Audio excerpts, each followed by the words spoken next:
everyone, and welcome back to my channel. If you're new here, my name is Kaelyn. I'm a third-year PhD student and digital entrepreneur and content creator, and today I'm going to be taking you along for my reset routine. Every Sunday, I try to set up a routine so that way I can prepare myself for the week ahead, get my apartment clean, and just make sure that all the decks are clear for me to have a nice, productive week. In the morning, I wake up around 7 and spend some time in bed with my dog Moo before getting up and feeding her because she is not very patient. The second I show any sign of life in the morning, she immediately wants to be fed. So I go into the kitchen and scoop her up her kibble and her supplements. While Moo eats her breakfast, I go ahead and make the bed, and then I go back out into the living room and do my journaling routine as well as my aura meditation. Something I've been trying to incorporate in my mornings is a little bit more mindfulness and just trying to take it slow. I used to think that this was just something that was a trend. It was something that I saw on TikTok that was part of that girl trend that was going around for a while. But ever since I started incorporating more journaling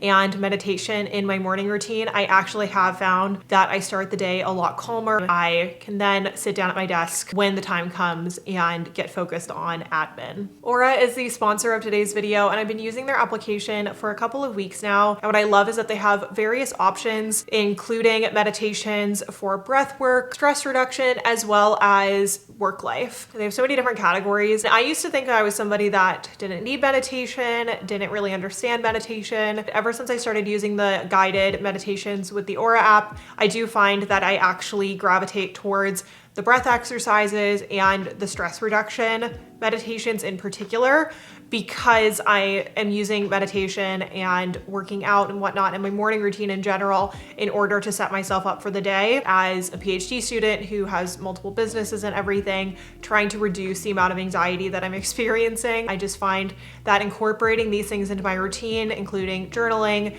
my Aura application, meditations, and also my habit tracking and whatnot, that those things have just helped me set myself up for success throughout the day. If you're interested in checking out the Aura app for yourself, there is a 7-day trial, which you can go ahead and initiate on your phone with the links down below. I also use them in the evening, so you'll see them later in this video, but thank you so much to Aura for sponsoring. Now let's go ahead on to the next part of my morning routine, which is taking Moo out for her walk. Normally on Sunday morning, I try to take Moo for about a 15 or 20-minute walk. Majority of the days of the week, I just don't have time to take her on the longer walks, and usually the weekends are the best time for me to take her out. However, it is currently snowing in New Haven, and it is very cold, and my dog does not like going outside when it is cold. And so I take her to the courtyard, and then when we're done, I bring her back inside and I go ahead and prepare to go out for a grocery shop. I do my grocery shopping now every Sunday morning. I used to do delivery. However, with me trying to improve my finances and trying to stick a little bit closer to a budget, I use Sunday mornings as my time to go to the grocery store and stock up on anything that I need for the week. On Saturdays is when I look at the recipes that I'm wanting to cook for the week and create my ingredients list. I used to just go to the grocery shop having a general idea of what I wanted to cook that week, but what I found was that I would go to the grocery store and overspend because I wasn't sure what exactly was in my fridge. But if I have my shopping list ready on Saturday, I end up not overspending, and then I'm able to actually just get the things that I need. So I drive out to Orange and I go to the Trader Joe's. It's just more cost efficient in terms of getting groceries. However, if I need anything special, then I'll go to someplace like Whole Foods. But majority of the time I try to stick to a list that I can get everything at Trader Joe's. When I go get groceries, I try to keep the budget between $100 and $125 per week. And this is for all of my meals. I have now reduced my eating out spending significantly. We'll talk about that a little bit later in the budgeting portion of this video. I have found that when I go in with a list and when I am thinking more specifically about meal prepping, that I end up spending less money, and that has been a game changer for my budget. The second thing that I do when I'm out doing my grocery shop is I let myself get a little treat. So one way that I can bribe myself to get out of bed in the morning on the weekends is by having something to look forward to, and for me, my Sunday morning treat is the thing that I look forward to the most. Sometimes I just go get us coffee at Starbucks, or like today, I go to AM Bagels in Derby. They tend to have a little bit of a line because their bagels are just the best. I absolutely love them. And so I go pick up my little bagel sandwich and a coffee, and then I take my nice drive back home before getting back and unloading my groceries. Upon arriving home, I go ahead and take all my groceries and put them away in the fridge or into the fruit basket. And I also use this as my time to do a little bit of a fridge clean out. Every week, I try to make sure that anything that is going bad, and I go ahead and throw that out so that way I can take out the trash as well as take out the recycling. I do this every single Sunday. One added bonus of cooking from home so often has been that I've actually reduced the amount of waste, and so I only need to take out trash once or twice a week, because that means to me that I'm just wasting less product and am not throwing away things that are additional packaging. After putting away all of my groceries and throwing out any groceries that are going bad in the fridge, I go ahead, wash my hands, and then sit down at my desk to do some admin. I try to do about 15 to 30 minutes of emails, just making sure that I clear the decks for everything that I need to get done that day. My emails tend to fill up very quickly, but one thing that I'm beginning to implement is only checking my email twice per day in order to, one, reduce stress, but two, just reduce the amount of time that I'm getting distracted by emails. When I'm checking my emails Sunday morning, this is the point when I'm trying to hit inbox 0. So that way, when I check it later that afternoon, hopefully there's a little less for me to have to work through. While I'm doing admin, I also watch a YouTube video on the side, and then it is time to do my planning for the weekly accountability session. At Accepted Society, we do these weekly accountability sessions with the exclusive members, and this is a time for me to reflect on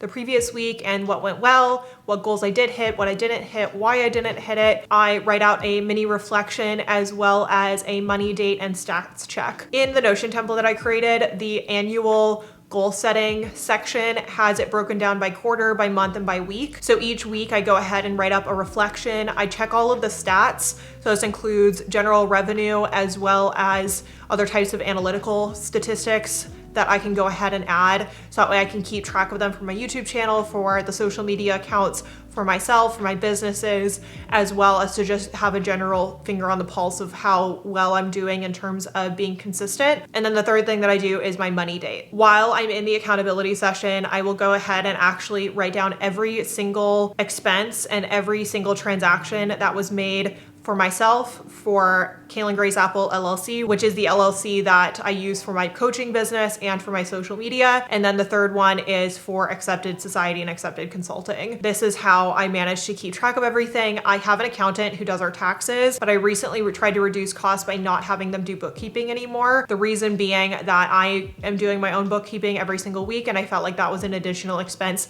that I could cut down on. This allows me to see every single transaction and allows me to reflect on how it is that I'm spending my money, where I'm spending my money, and how it is that I can make better financial decisions. I started doing this at the beginning of 2023 because I was reading Tori Dunlap's Financial Feminist, and it has changed, revolutionized the way that I interact with my finances. I have now put so much more money in savings and investments and have reduced overall spending in general. And I really do account that to doing these weekly accountability sessions and using that time to check my finances. The other thing that I do during this weekly accountability session is I actually work out all of my goals for the week ahead. With this, I'm trying to set up a couple of different goals and check marks that I would like to hit, and then also writing out habits that will help me, one, maintain routine, but two, achieve my goals. For example, one of my goals is to read half of a non-academic book. One thing that I've been doing every single day is getting in bed by around 9:30 and allowing myself to read a novel or a nonfiction book or anything that is not actually related to my academics in order to allow me to wind down from the day. Because one thing that I wanted to focus on in 2023, if you saw my 2023 reset video, is just to focus a bit more and to use my time more efficiently and effectively. And another thing that is part of that is improving my sleep. And one thing that I have found that improves my sleep is keeping up this routine of reading non-academic books before I go to bed and just allowing myself to slowly wind down and not looking at a screen. So I use the accountability sessions every week to reflect and to discuss that with the exclusive members, as well as to set goals for the week ahead, as well as action steps. Goals only go so far as you actually set up systems that make them feasible. So another thing that I try to do every week is reduce spending. One thing that I keep in my habit tracker is spending less than $20. There are some days that it's impossible to not go over that. So for example, today is not a less than $20 spend day. I cannot add that to my habit tracker because I bought groceries. But it allows me to see where it is that I'm being more spend conscious. And so for example, this last week, I can reflect on that I did not spend any money except for on Thursday when I had a hair appointment. I can look back on the last couple of weeks and actually realize that I did not order any takeout and my overall daily spending has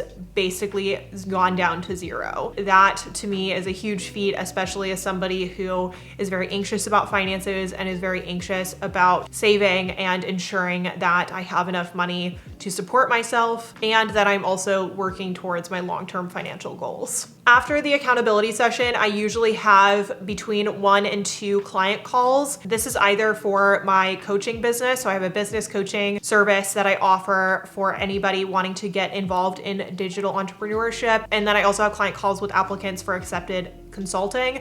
These are applicants that are applying for graduate school in particular. After client calls, I have about a 2 to 3 hour working block at the moment being dedicated towards studying for my comprehensive exams, but this can also be used to edit a YouTube video. It can be used to do reading for the class that I have that week. It could basically be used for anything. Then after that, it is time for some meal prepping. This is when I cook dinner for myself for that night, but I also try to cook up some things for later in the week. I try to have about 3 recipes ready to go at the beginning of the week, and I try to cook at least one of them, if not 2 of them, on Sunday night, so that way I can have them as leftovers throughout the week. This really depends on what it actually is. So for this week, I have on the menu salmon bowls with bok choy and mushrooms. I also have sweet and sour orange chicken on the menu with broccoli and vegetables. The third thing on the menu is a kale and lemon bean orzo soup. This is from Half Baked Harvest. All of the recipes that I am mentioning here, I will have linked down below because